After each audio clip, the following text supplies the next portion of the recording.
Power of purpose. Dispersion is weakness, concentration is power. Destruction is a scattering, preservation, and uniting process. Things are useful and thoughts are powerful in the measure that their parts are strongly and intellectually concentrated. Purpose is highly concentrated thought. All the mental energies are directed to the attainment of an object, and obstacles which intervene between the thinker and the object are, one after another, broken down and are overcome. Purpose is the keystone in the temple of achievement. It binds and holds together in a complete whole that which would otherwise lie scattered and useless. Empty whims and ephemeral fancies, vague desires, and half-hearted resolutions have no place in purpose.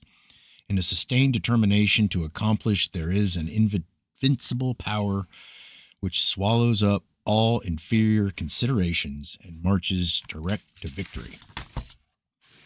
All successful men are men of purpose. They hold fast to an idea, a project, a plan, and will not let it go. They cherish it, brood upon it, tend and develop it, and when assailed by difficulties, they refuse to be beguiled into surrender. Indeed, the intensity of the purpose increases with the growing magnitude of the obstacles encountered. The men who have molded the destinies of humanity have been men mighty of purpose. Like the Roman laying his road, they have followed along a well-defined path and have refused to swerve aside even when torture and death confronted them. The great leaders of the race are the mental road makers, and mankind follows in the intellectual and spiritual paths which they have carved out and beaten. Great. Great is the power of purpose. To know how great, let a man study it in the lives of those whose influence has shaped the ends of nations and directed the destinies of the world. In an Alexander, a Caesar, or a Napoleon, we see the power of purpose when it is directed in worldly and personal channels. In a Confucius, a Buddha, or a Christ, we perceive its vaster power when its course is alone heavenly and impersonal paths. Purpose goes with intelligence. There are lesser and greater purposes according with degree of intelligence. A great mind will always be great of purpose. A weak intelligence will be without purpose. A drifting mind argues a measure of undevelopment. What can resist an unshakable purpose? What can stand against it or turn it aside? Inert matter yields to a living force, and circumstance succumbs to the power of purpose. Truly, the man of unlawful purpose Truly, the man of unlawful purpose will, in achieving his ends, destroy himself, but the man of good and lawful purpose cannot fail. It only needs that he daily renew the fire and energy of his fixed resolve to consummate his object.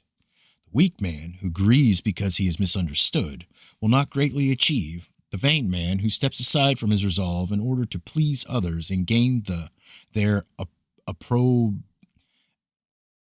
approbation, will not likely achieve. And the double-minded man who thinks to compromise his purpose will fail. The man of fixed purpose who, whether misunderstandings and foul accusations or flatteries and fair promises rain upon him, does not yield a fraction of his resolve, is the man of excellence and achievement, of success, greatness, and power.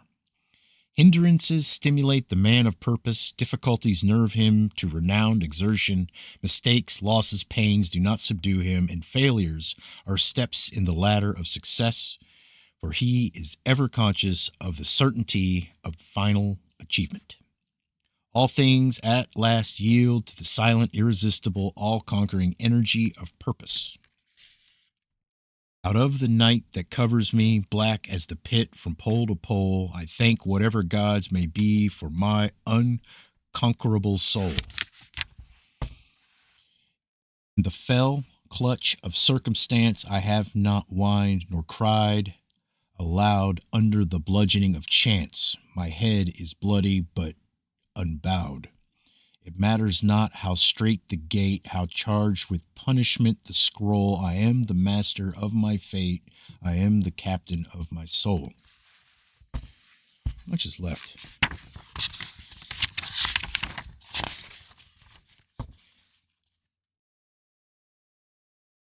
The joy of accomplishment.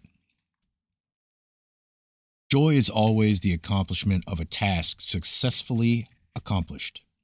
An undertaking completed or a piece of work done always brings rest and satisfaction. When a man has done his duty, he is lighthearted and happy, says Emerson, and no matter how insignificant the task may appear, the doing of it faithfully and with whole soul energy always results in cheerfulness and peace of mind. Of all miserable men, the shirker is the most miserable.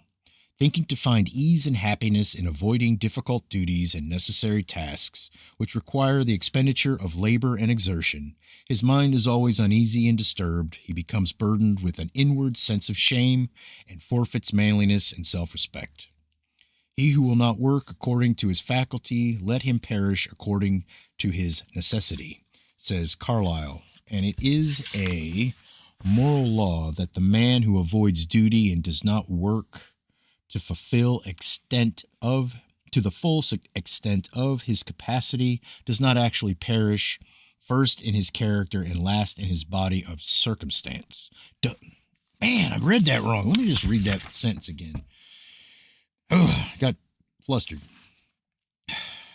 He who will not work according to his faculty, let him perish according to his necessity, says Carlyle. And it is a moral law that the man who avoids duty and does not work to the full extent of his capacity does actually perish, first in his character and last in his body and circumstances. Life and action are synonymous, and immediately a man tries to escape exertion, either physical or mental, he has commenced to decay. On the other hand, the energetic increase in life by the full exercise of their powers, by overcoming difficulties, by bringing to completion tasks which coiled for the strenuous use of mind or muscle. How happy is a child when a school lesson long labored over is mastered at last. The athlete who has trained his body through long months or years of discipline and strain is richly blessed in his increased health and strength, and is met with the rejoicing of his friends when he carries home the prize from the field of contest. After many years of ungrudging toil, the heart of the scholar is gladdened with the advantages and powers which learning bestows. The businessman, grappling incessantly with difficulties and drawbacks, is amply repaid in the happy assurance of well-earned success, and the horticulturalist, vigorously contending with the stubborn soil, sits down at last to eat of the fruits of his labor. Every successful accomplishment, even in worldly things, is repaid with its own measure of joy, and in spiritual things, the joy which supervenes upon the perfection of purpose is sure, deep, and abiding.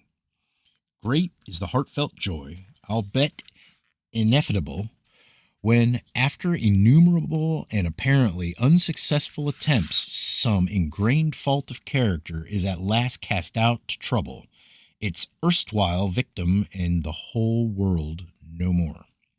The striver after virtue, he who is engaged in the holy task of building up a noble character, tastes at every step of conquest over self a joy which does not again leave him, but which becomes an integral part of his spiritual nature.